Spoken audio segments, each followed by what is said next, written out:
Hello everyone, a very warm welcome to you all.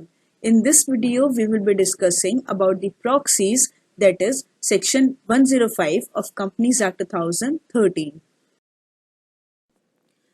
First of all, who is proxy?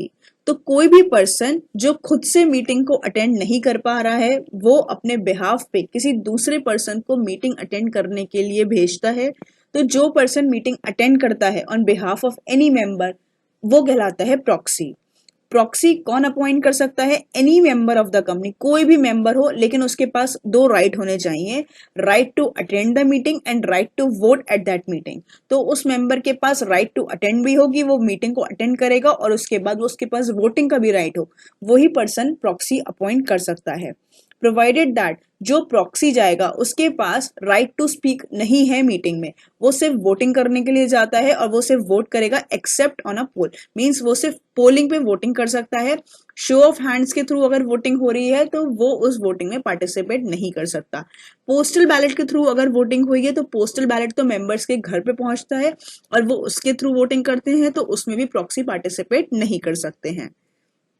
Provided further that unless the articles of the company otherwise provide, this subsection shall not apply in the case of a company not having a share capital. तो proxy का जो section है और it is applicable on all the companies having the share capital, लेकिन अगर कोई company है which is not having the share capital, तो अगर उनके आर्टिकल्स में मेंशन होगा तभी उस कंपनी के मेंबर्स प्रॉक्सी को अपॉइंट कर सकते हैं। Provided also that a person appointed as a proxy shall act on behalf of such member or number of members not exceeding 50 and such number of shares as may be prescribed. तो एक person maximum 50 लोगों का proxy बन सकता है, means 50 लोग उस person को एज अ प्रॉक्सी अपॉइंट करके भेज सकते हैं and as such number of shares. फिलहाल जो नंबर ऑफ शेयर्स है एज प्रेस्क्राइब्ड इन रूल 19 वो है 10% ऑफ दी वोटिंग राइट। तो एक प्रॉक्सी के पास 10% ऑफ वोटिंग राइट से ज्यादा नहीं हो सकता। अगर सपोज 10 मेंबर्स उसको प्रॉक्सी अपॉइंट कर रहे हैं तो उन 10 मेंबर्स का जो वोटिंग राइट है वो मिलाकर भी 10% से ज्यादा नहीं होना चाहिए, वो सिर्फ 10% तक ही वो पर्सन प्रॉक्सी जो है अपॉइंट हो सकता है। लेकिन इसमें एक एक्सेप्शन है, वो ये है कि सपोज कोई एक पर्सन ही उसको जो अपॉइंट कर रहा है प्रॉक्सी को, उसके पास खुद को ही 10% से ज्यादा वोटिंग राइट है। सपोज मिस्टर ए के पास 15% ऑफ द वोटिंग राइट्स हैं कंपनी के और वो किसी पर्सन बी को अपॉइंट कर रहे हैं एज प्रॉक्सी, तो उस केस में बी एज प्रॉक्सी अपॉइंट हो सकते हैं, बट सिर्फ उस जनरल मीटिंग के लिए वो सिर्फ ए के ही प्रॉक्सी बन के जाएंगे और किसी और पर्सन के प्रॉक्सी वो फिर नहीं बन सकते हैं। नेक्स्ट इज जो नोटिस जाता है मीटिंग का, उसमें प्रॉपरली मेंशन करना होता है नोटिस में कि जो भी पर्सन एज अ मेंबर वो मीटिंग अटेंड नहीं कर सकते तो उनके पास राइट है कि वो प्रॉक्सी को भी अपॉइंट कर सकते हैं, मींस प्रॉक्सी उनके बिहाफ पे मीटिंग को अटेंड कर सकता है and that proxy need not be a member, means जो पर्सन प्रॉक्सी की फॉर्म में आ रहा है वो जरूरी नहीं है कि वो खुद भी कंपनी का मेंबर हो, लेकिन सेक्शन 8 कंपनी में जो प्रॉक्सी अपॉइंट होता है वो खुद भी एक मेंबर होना चाहिए। If default is made in complying with subsection 2, तो जो भी officer of the company in default होगा, he shall be liable to a penalty of 5,000 rupees. Next is time limit for depositing the proxy form before the general meeting. तो कितने time पहले आपको general meeting के proxy form को deposit करना होगा company पे? तो 48 आवर्स तक, 48 hours before the general meeting आपको प्रॉक्सी फॉर्म डिपॉजिट करना होता है कंपनी पे। जब भी जनरल मीटिंग होगी उसके 48 hours before. Can the articles of association of a public company or private company decrease the time period of 48 hours? Answer is yes. मतलब अगर किसी की भी आर्टिकल्स में मेंशन करते हैं कि 48 आवर्स ही 24 आवर बिफोर आपको करना होगा, तो आप ऐसा कर सकते हो, कोई भी कंपनी डिक्रीज कर सकती है bye it's article of association.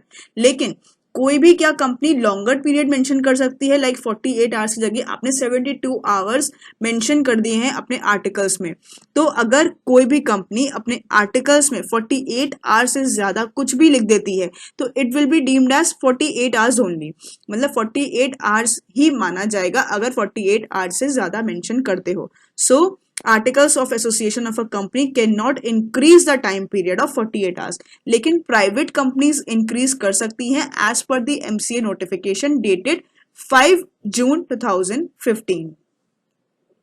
Next is mode of appointment. अब प्रॉक्सी को आप किस तरह से अपॉइंट करते हो, जो इंस्ट्रूमेंट है, जो प्रॉक्सी फॉर्म है, एक तो जो प्रॉक्सी फॉर्म है वो है MGT11, और उस प्रॉक्सी फॉर्म पे जो प्रॉक्सी होगा वो भी साइन करेगा, और जो वो प्रॉक्सी फॉर्म है वो राइटिंग में है, और उसमें जो अपॉइंटर है मीन्स जो पर्सन अपॉइंट कर रहा है उसके भी सिग्नेचर्स होते हैं। अगर वो जो अपॉइंटर है वो कोई बॉडी कॉर्पोरेट है तो उस प्रॉक्सी फॉर्म में सील लगती है और साइन होते हैं बाय एनी ऑफिसर और एन अटॉर्नी, जिसको भी कंपनी ऑथराइज करती है उसके। Next is about the inspection of the proxy form. तो कोई भी member who is entitled to vote at a meeting वो प्रॉक्सी फॉर्म्स जो भी कंपनी पे आए हैं उनको इंस्पेक्ट कर सकते हैं, लेकिन रिगार्डिंग दैट उनको 3 days नोटिस देना होता है in writing of the intention so as to inspect is given to the company. मतलब उनको इंस्पेक्शन करना है, उसके रिगार्डिंग उनको नोटिस देना होगा कंपनी को कि वो इंस्पेक्ट करना चाहते हैं। किस टाइम में वो इंस्पेक्ट करेंगे? 24 hours before the time fixed for the commencement of the meeting and ending with the conclusion of the meeting. तो जो भी मीटिंग का टाइम पीरियड फिक्स है उसके 24 आवर्स बिफोर वो स्टार्ट कर सकते हैं अपना इंस्पेक्शन, और जब तक मीटिंग कंक्लूड नहीं हो जाती तब तक का उनके पास टाइम है कि वो कभी भी अपने को जो प्रॉक्सी फॉर्म है उनको वो इंस्पेक्ट कर सकते हैं, but that should be at the time during the business hours of the company, that means between 9 AM to 6 PM, उसी के बीच में वो इंस्पेक्शन कर सकते हैं। Next is regulation 59 of table F, which is about the revocation or cancellation of proxy. That means किस तरह से proxy का cancellation हो सकता है। There are 2 ways: express revocation and implied revocation. In case of express revocation, members जो होते हैं वो खुद से अगर लेटर ऑफ रेवोकेशन कंपनी को दे दें before the commencement of general meeting, उस केस में वो प्रॉक्सी कैंसिल हो जाता है। Next is implied revocation. इसके 3 तरीके हैं। अगर मेंबर जो मेंबर है कंपनी का वो अनसाउंड माइंड हो जाए, या उनकी डेथ हो जाए, या मेंबर अपने शेयर्स को ट्रांसफर कर दे और इसके रिगार्डिंग अगर वो इंटीमेशन दे दें अपनी कंपनी को before the commencement of general meeting. Second point is अगर वो जो मेंबर है वो खुद से जनरल मीटिंग को अटेंड करे और वोट करे। थर्ड इज अगर जो मेंबर है वो किसी और प्रॉक्सी को अपॉइंट कर दे before the general meeting in place of previous proxy, means जो जनरल मीटिंग है उसके पहले अगर वो किसी और पर्सन को एज अ प्रॉक्सी अपॉइंट कर दे, वो केस में भी इम्प्लाइड रेवोकेशन हो जाता है प्रॉक्सी का। Thank you so much. Stay connected and keep learning.